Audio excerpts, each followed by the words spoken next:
All right, we're back. I'm Tim. I'm Josh. This is episode 2.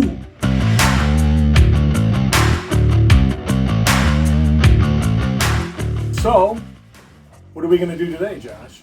I think we should keep jamming, man. This is awesome. This has been a great experience. So last time we did a different track and we used a Soldano amp plugin. This time around we're going to use a Bogner plugin, which is the Mateus Asato. It's amp 3. It's the Bogner Shiva. And again, we're going to use this amp with no drive pedal and just delay, little EQ.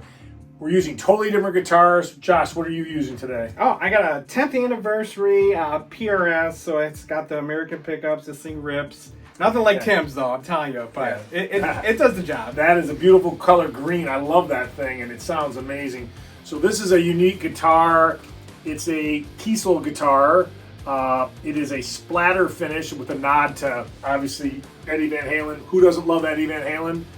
Probably the reason most of us play guitar in the 80s. So yeah, splatter finish. It does have a really great sounding neck pickup. These are both Kiesel pickups. Floating Floyd. I'm playing in standard tuning. Are you gonna drop D? Yeah, I think I'll drop D. Yeah. I'll get rough and tough with it. Yeah, this track is in D, so I don't know if it's major, minor, or Mixolydian, or whatever it is, but we'll figure it out. So, yeah. Let's do it, man. All Let's right. rock this. You guys enjoy this.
question for you.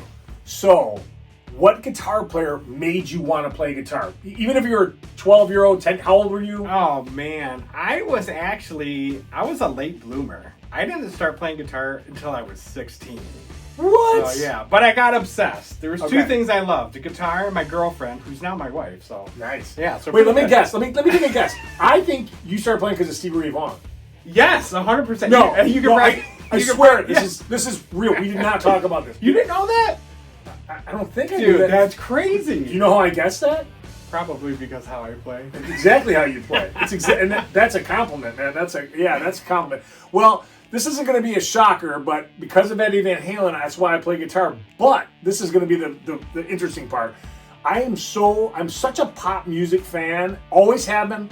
Love Toto, all that stuff. I love everything that's on the radio, even now. It's embarrassing what I listen to in the car. But when I heard Beat It, I was 11 or 12 years old, and I didn't really know what was making that solo in Beat It. It was so weird and crazy, but I loved Michael Jackson. I just loved pop music. And I literally had a moment where I'm like, I want to do whatever that is. And I had to figure that out. And then, obviously, 1984 came out, and then I had to go backward to hear Van Halen 1 and this and that, whatever.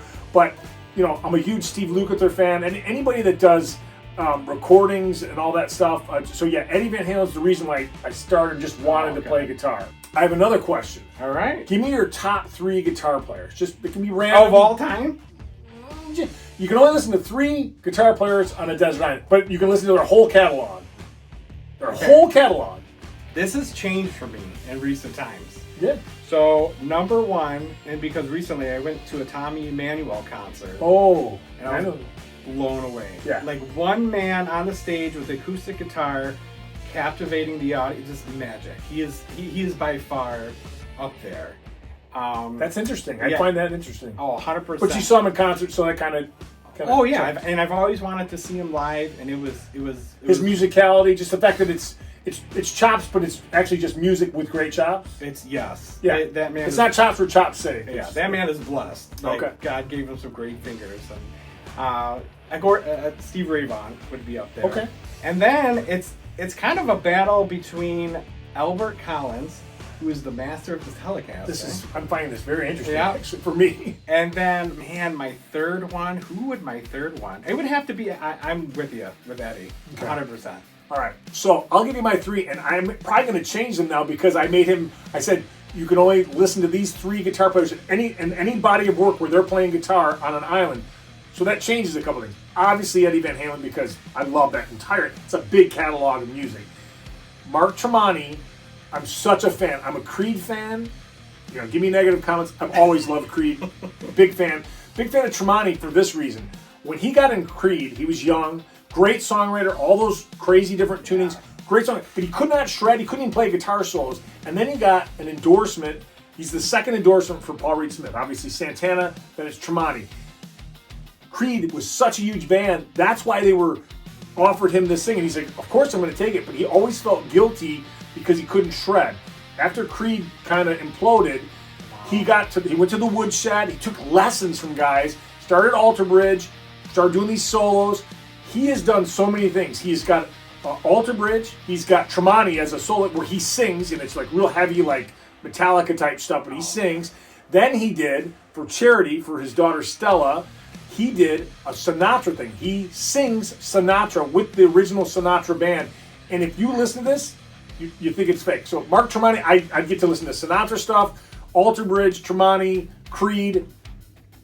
That's it. So number 3 is a pretty easy one based on, this is my change up. Love Steve Lukather, but I love Toto so much, and Lukather's solo stuff. I can listen to Toto all day. So with those parameters, those are the 3. Those are 3 great guitar players. I didn't know that about Tremonti, that he sings. He sings. Dude, that's crazy. I'm gonna send you some clips on the Tremonti singing Sinatra. And all the money goes to his daughter Stella, a charity for special needs children, which is really cool. But the other thing is, when you see him do it, he's got notes. He's been doing this for years, and he wears a full suit like Sinatra, and then he wears his Chuck Taylors. You've got to see this. Dude. Yeah. I can't. Great human being. I can't wait. Great human being. Very cool. I got another thing. All right. I want to talk gear. Let's Okay? do it. So, you get one piece of gear. What's your favorite piece of gear not a guitar, can't be a guitar. Favorite piece of gear that you could work with forever. It does something that no other piece of gear does. You just love it. There's just some piece of gear. All right, hold on. Okay. Are you talking amp or pedal or what? Like, what do you... I'll keep amps and pedals, all of them in there. Are they pedals, separate? Digital. No, they're not separate. It's not a guitar. It's got to be... what is it? It could be an amp, pedal, it could be a processor. Yeah, there's something that's going to stand out. For me, it would be a Fender Twin Amp. That's it. Yeah, that would be it for me. You can... That's all I would need. That's it. So I was going to say the Quad Cortex, but I really like fractals. Anything digital, I really like it. But I'll back up and that's a pretty big scope of stuff. I'll just say a delay pedal. I've got a bunch of delay pedals sitting around. We're going to get into pedals in the next episode. I love delay. I love it. All kinds of delay. There's something about delay, and it's not like I want to hide behind delay.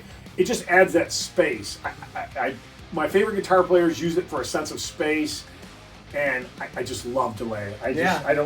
Well, also too in the settings with the Shiva amp, the delay you had on it was it had like a little modulation on it. It like the trail on it was beautiful. Yeah. It wasn't too prominent, but it like gave it that extra lift. Yeah. And I think the tone was awesome, man.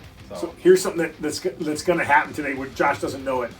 First time we did the first video, we played through the exact same stuff. We didn't tweak anything. I made the settings for one of my guitars, and he just plays. He just plays, and it sounds great. So on this track, we used the Bogner Shiva, and I have a delay dialed in.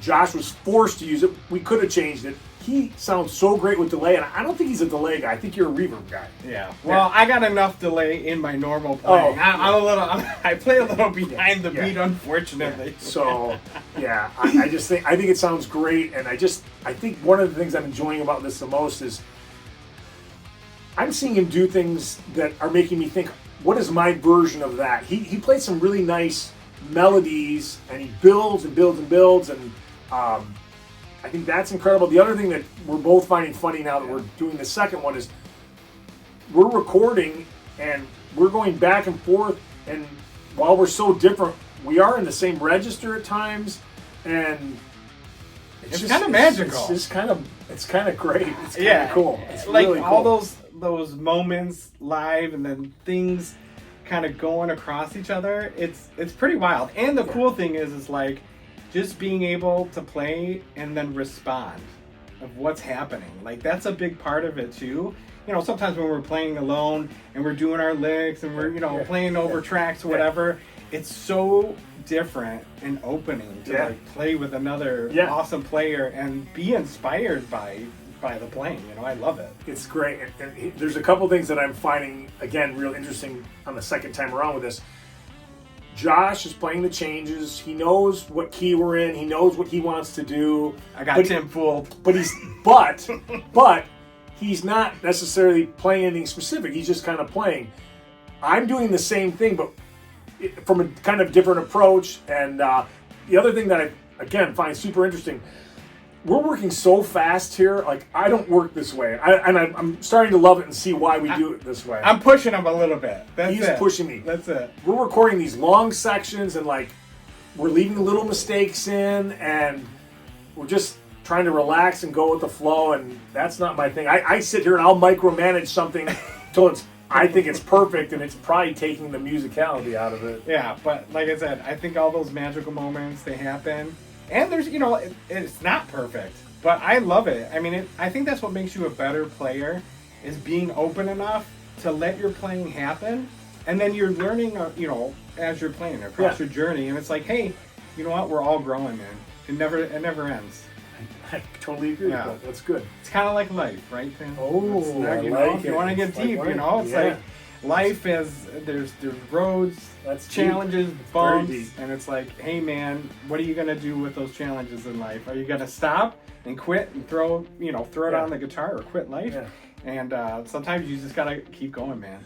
Well, this is our Christmas edition, and you played your Grinch mode guitar. Yeah, there you go. Look at this. Merry Christmas, y'all. I guess I'm Santa and you're the Grinch. I got one more question for you. Okay, this is about guitars. You get two guitars. They can be guitars you own, or they can be guitars that you want to own. You get two guitars that you can only play for the rest of your life. Okay. Two guitars. Oh! It's a Strat. This is a Strat, definitely, 100%. Is it a Fender Strat? It's a Fender Strat. Fender Strat, right? yeah. I have plenty. Like how you have all these beautiful, like my I have way too many. So, Fenders, but would you have a Strat, and then would you have like a Paul Reed Smith, like the Silver Sky, like? I've never Strat? had a Silver Sky, but they're awesome. Why you don't have a Silver I Sky? don't know. I gotta make some more money. You know how?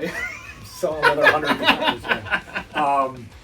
Yeah. So what would the other guitar be? So this is where it used to be like, you know, because we played in cover bands all over Michigan and in bars, clubs for years and years. I would always bring a Strat and a Les Paul for years. Now that I'm getting older, I've kind of put my Les Paul on the wall. Heavy. It's so heavy. Yeah. So I've kind of converted over. I bring a Strat and a Telly, and that's been everything. But again, I've, you know, just like you, a lot of guitarists. Yeah. Based on the day how I'm feeling, I'm gonna grab another one, put it in the bag, but I will always have a Strat with me.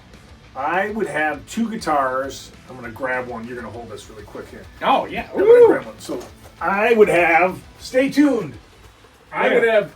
This is my number one guitar, and I haven't played this on video with Josh yet, but he's gonna play this next. So I didn't know that I like humbucker single. These are active pickups, which work great with amp modeling, and they actually sound good through the a real amp too. But I would want to. This would be perfect. I could do almost everything with this. This is a floating. It's not. It can go sharp. This is floating, locked. This is the beautiful. I could probably play with just this, but I would want one also that doesn't have a Floyd. So I got some other guitars that I really like this one right here. Again, this is floating, dual humbuckers, no locking nut, and just I like to get vibrato from here, and so yeah, they would be humbucking guitars though. I'm not a Strat guy. All right, let me ask you a question. All right, give it to me. If you could only have one guitar in this room for the rest of your life, and that's easy. It is easy. Right now, I'm gonna say this one. Close second would probably be. Oh man, I think it would be. Man, I think it's this one, or it's the. There's a Greg Howe one right behind you. Oh yeah, that's. I haven't even got into that. I've got Sammy Bowler Motor City pickups in there, and when Josh plays that, he's gonna go nuts. A big Sammy Bowler fan. That guitar there's something special about it. That's so cool. It's hollow in the center, so it resonates. I just put 9.5s on there, so maybe we'll play that one next time. Yeah. But that's a good segue for our next episode. I like it. All right, so if you guys stick around, make sure you like, comment, and subscribe. 100% help, you know, fellow guitar players out. We just want to get the good news out in the world and share music. Yep. And then Tim's gonna highlight some of his, and I'll bring a Strat next time. And if you like all this stuff and you want to see us play specific guitars, you want to hear like a slow ballad, you want to maybe we'll do some guitar harmony stuff. I have never done that, so we could do that. Again, we've got a lot of gear here. Next episode's gonna have a lot more about gear. We're actually gonna touch, play, and go over some gear stuff. Love it. That's awesome, man. Thanks, Tim. You have a good Christmas, New Year's. You too. Blessings to everybody, all you out there. Happy holidays. Take it easy.